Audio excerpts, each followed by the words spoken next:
ভারত-পাকিস্তান সংঘাত থাকলেও চলছে দুদেশের মধ্যে কথার লড়াই। পাল্টাপাল্টি হুঁশিয়ারি আর বাকবিতণ্ডায় এখন উত্তেজিত দুই প্রতিবেশী দেশ ভারত-পাকিস্তান।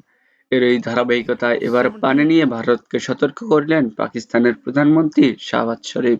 of 17th স্থায়ী সময় শুক্রবার তাজিকিস্তানের দূষণবিদের জলবায়ু নিয়ে এক সম্মেলনে কথা বলেন পাকিস্তানের প্রধানমন্ত্রী। এ সময় ভারতকে সতর্ক করে তিনি বলেন, পানি যেন অস্ত্র হিসেবে ব্যবহার করা না হয়।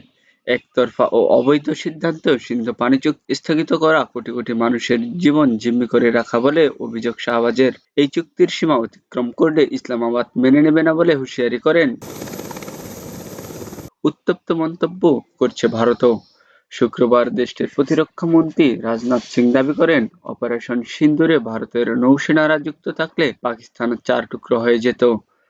আরব সাগরে অবস্থান করে আইএনএস বিক্রান্ত যুদ্ধজাহাজে দাঁড়িয়ে তিনি আরও দাবি করেন, অপারেশন সিন্দুরে অংশ না নিয়েও পাকিস্তানের নৌসেনাকে কোনাঠা সাগরে রেখেছিল ভারতীয় সেনারা। এর আগে বৃহস্পতিবার নয়াদিল্লিতে অনুষ্ঠিত একটি ব্যবসায়িক সম্মেলনে বিস্ফোরক মন্তব্য করেন রাজনাথ সিং।